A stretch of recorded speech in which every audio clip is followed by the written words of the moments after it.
कर्पूरगौरं करुणावतारं संसारसारं भुजगेन्द्रहारं सदा वसन्तं हृदयारविन्दे भवं भवानी सहितं नमामि।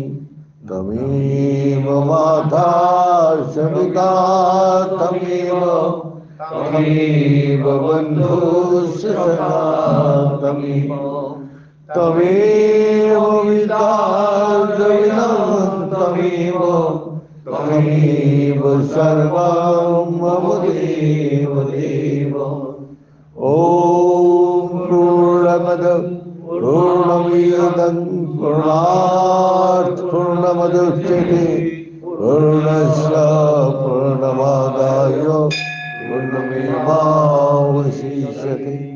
ॐ शान्ति शान्ति शान्ति।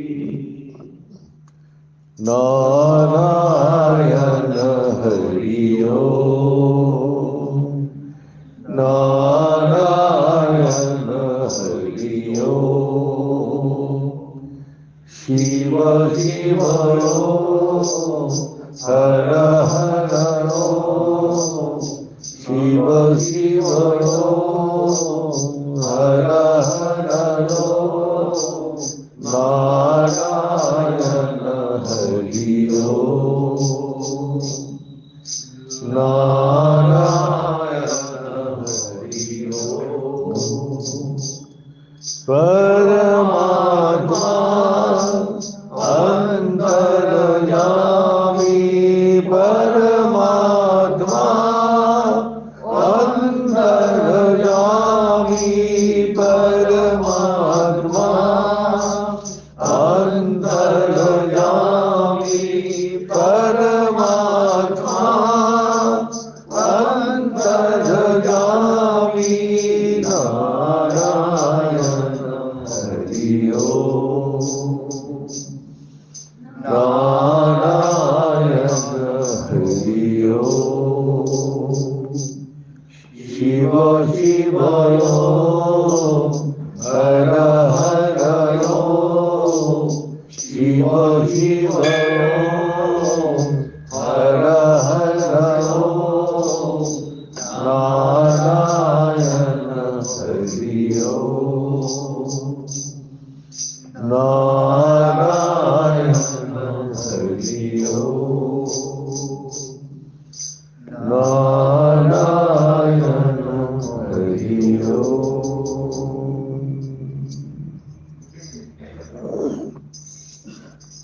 वर्तमान समय में जो भगवान शंकर जी का जो रूप का वर्णन करते हैं, भगवान का रूप क्या है? भगवान बोलते हैं मैं एक से अनेक रूप धारण कर लिया। वो अपना इसी सिद्धांत में भगवान ने संसार का रचना किया। 108 108 का अर्थ है एक ही सच है। और सच का लक्षण क्या है? सच चैतन्य स्वरूप है। और चैतन्य का क्या लक्षण है? वह आनंद स्वरूप है। तो सच चित आनंद स्वरूप। तो यहां कण कण में भगवान शंकर जी विराजमान है। पेड़ पौधा कीट पतंग हर चीज में हमको दिखाई देते हैं ये सच्चिदानंद स्वरूप। उसका चेतना शक्ति के कारण हर चीज को सच लगता है। और चेतना का कारण हर चीज का वृद्धि होता है, बड़ा होता है। और उसमें पेड़ पौधा कीट पतंग हर चीज से आनंद मिलता है। तो आनंद हम लोग का जीवन का उद्देश्य है। जहां आनंद है वहां भगवान विराजमान है। लेकिन इस संसार में दो प्रकार आनंद है। एक विषय आनंद है जो द्रव्य से मिलता है, एक मंत्र का शक्ति है जिससे आनंद मिलता है, और एक है अपना सत्ता को परमात्मा में लय कर दिया तो सच्चिदानंद सागर में, आनंद के सागर में लय हो जाती है। तो हम लोग का उत्पत्ति होता है, उसका एक नाम रूप होता है, और अंतिम में उस सागर में विलीन हो जाती है। तो यही है भगवान शंकर जी का चेतना शक्ति से सारी उत्पत्ति हो रही है। चेतना शक्ति उसको पालन कर रहे और खुद अपना विशाल रूप में वो सब कुछ प्रकृति लय हो जाती है। भगवान का उत्पत्ति से एक बिंदु से और चेतना शक्ति से उत्पत्ति हुआ महाकाश। महाकाश किस धर्म का होता है? महाकाश में ये सारी ग्रह तारा नक्षत्र सब कुछ विराजमान है, और भगवान वो बिंदु से, वो चेतना शक्ति से ये महाकाश का उत्पत्ति हुआ, और महाकाश का उत्पत्ति करके ये सारी सृष्टि को धारण कर दिया। उसको पालन करने के लिए महाशक्ति वायु, जो ऑक्सीजन हर जीव का, हर मनुष्य का, हर पेड़ पौधा का लगती है, और वो इतना सूक्ष्म रूप है दिखाई नहीं देते, लेकिन वायु बिना कोई जीव नहीं बच सकते। सूरज देव सारा प्रकाश वहां से आते हैं, और उस प्रकाश से वनस्पति अपना जो भी उत्पत्ति करते हैं, उस प्रकाश बिना उत्पत्ति नहीं कर सकती। उसका प्रकाश में सारी नेगेटिव बैक्टीरिया खत्म हो जाती है, जो हम लोग के लिए हानिकारक है। तो ये सूरज का लाइट सभी व्यवहार करते हैं। सूरज का प्रकाश ही सारा जगत प्रकाशमान है, और ये कोई धर्म में नहीं आती है। यह आदिकाल से ये शक्ति आज भी शक्ति प्रदान ही कर रहे हैं। वायु, महाकाश सभी। इसके बाद पानी आती है, जल एक इसका जीवन है, सबका जीवन है। पेड़ पौधा, कीट पतंग, मनुष्य, सबको पानी प्यास बुझा देती है, और इसी रस से सभी समृद्धि होता है। और जब तक कदम में खड़ा होने का जगह ये धरती है, धरती में जैसे ही बीज फेंकोगे उसी प्रकार फूल फल मिलेगा। तो अभी हमने बीज फेंका, उसका अलग अलग फूल से आया, कोई गुलाब, कोई चामेली, कोई रजनीगंधा, अलग अलग रूप है, अलग अलग नाम है, अलग अलग सुगंधि है। ये कहां से आया? मिट्टी से है। तो यही है, जो जैसे बीज फेंकोगे ये धरती उसी प्रकार फल प्रदान करती है। एक विचित्र सृष्टि है भगवान शंकर जी का, और अपना खुद बिंदु में खड़ा होके सारी सृष्टि का एक जगह स्थिर है, चंचल जीव है, स्थिर जीव है, एक जगह बैठ के सारी सृष्टि को देख रहे हैं, और एक बिंदु का ऊपर एक गोल निशान कर दिया। तो गोल निशान जब हम लोग ड्राइंग करते गोल, मैथमेटिक्स में करते गोल, तो गोल में बाहर एक हिस्सा होता है और अंदर एक हिस्सा होता है। तो बाहरी हिस्सा में क्या है? अष्टपास, 8 पास से ये सारी संचार को बांध के रखे, और उसका बाद ये से सुंदर दिखाई दे रहे हैं। ये जो आपको गोल राउंड जिसमें आपने ड्राइंग किया, उस रेखा का बाहर है, अंदर है, और वो रेखा किसने सृष्टि किया? एक बिंदु ने। बिंदु इतना छोटा है, इतना सूक्ष्म है कि बिंदु किसी के नजर भी नहीं आते, लेकिन एक बिंदु बिना ये गोल कोई भी ड्राइंग नहीं कर सकते। तो यही है, बिंदु इतना सूक्ष्म है, और बाहर क्या है? बिंदु का बाहर माया, माया से इतना उसको ढाक के रखा है, किसी को पता ही नहीं है भगवान शंकर जी क्या है। भगवान भी बोलते हैं मेरा माया दूरत है, मेरा माया को पार करना बहुत कठिन है, लेकिन जो मेरा शरण में आते हैं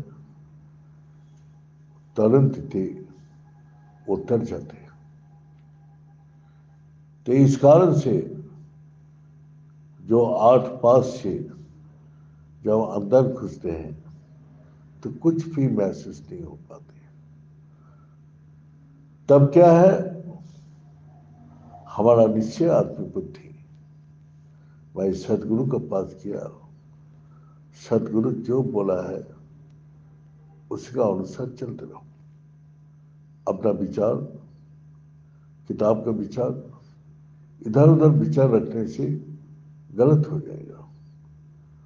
सदगुरु अपने जीवन में अनुभव करके वो बता के क्या, अपना जुक्ति लगा के बैठा रहो,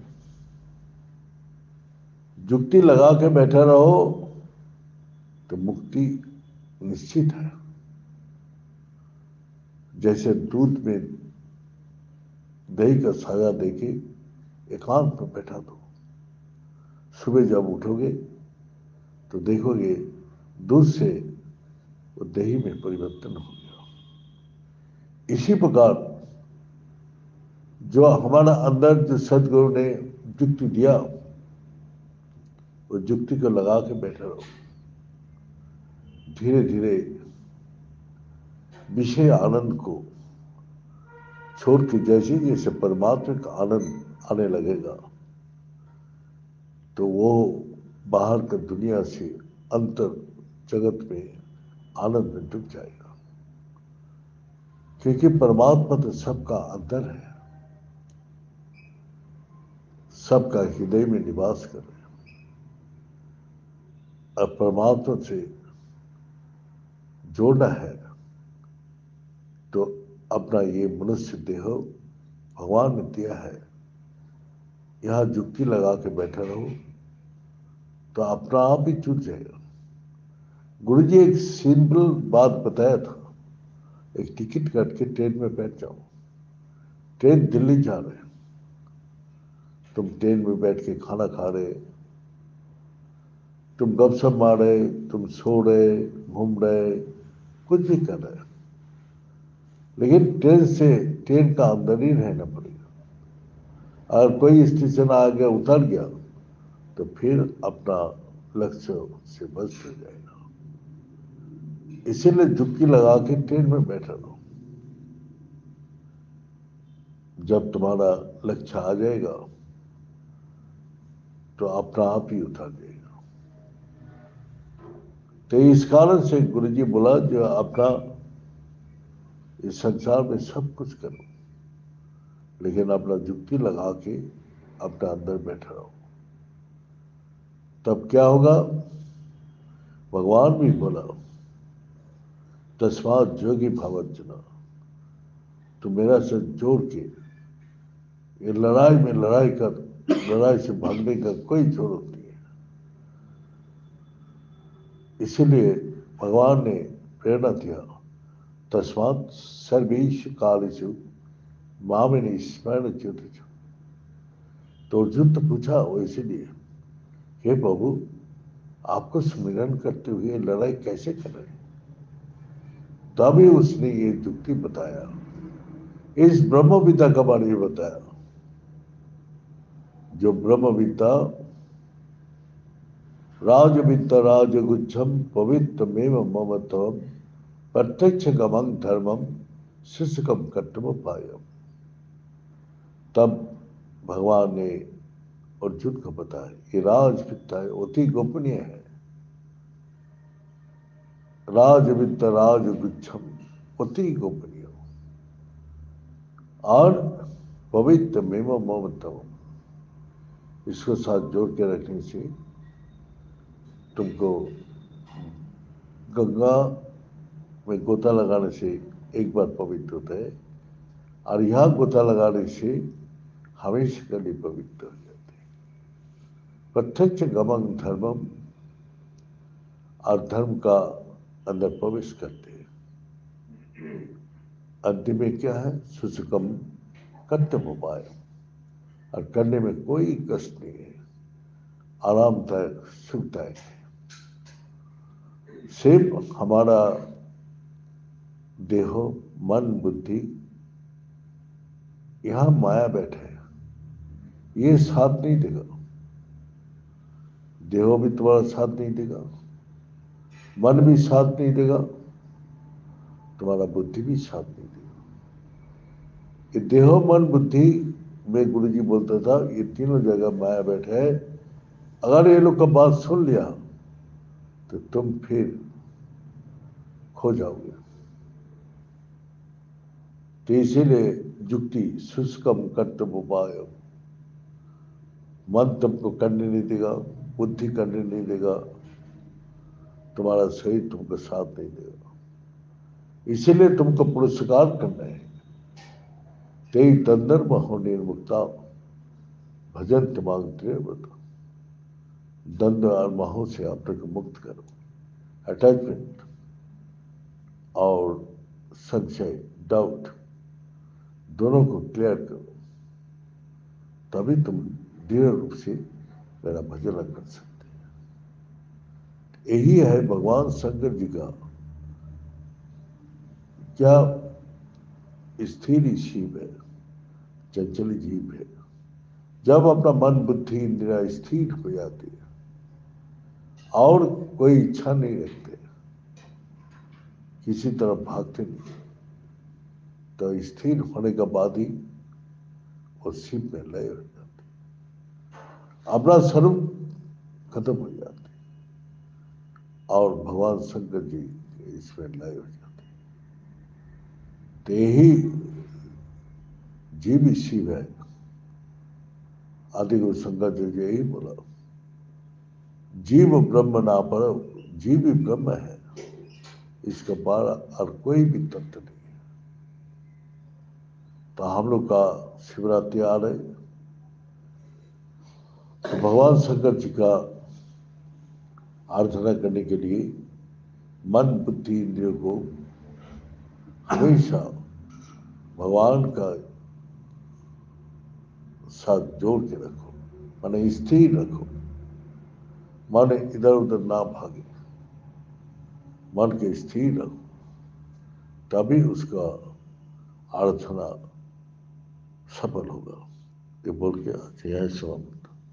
ओम पूर्णमद पूर्णमिदं पूर्णात् पूर्णमुदच्यते पूर्णस्य पूर्णमादाय पूर्णमेवावशिष्यते। नाम शीश दे। ओम शांति शांति।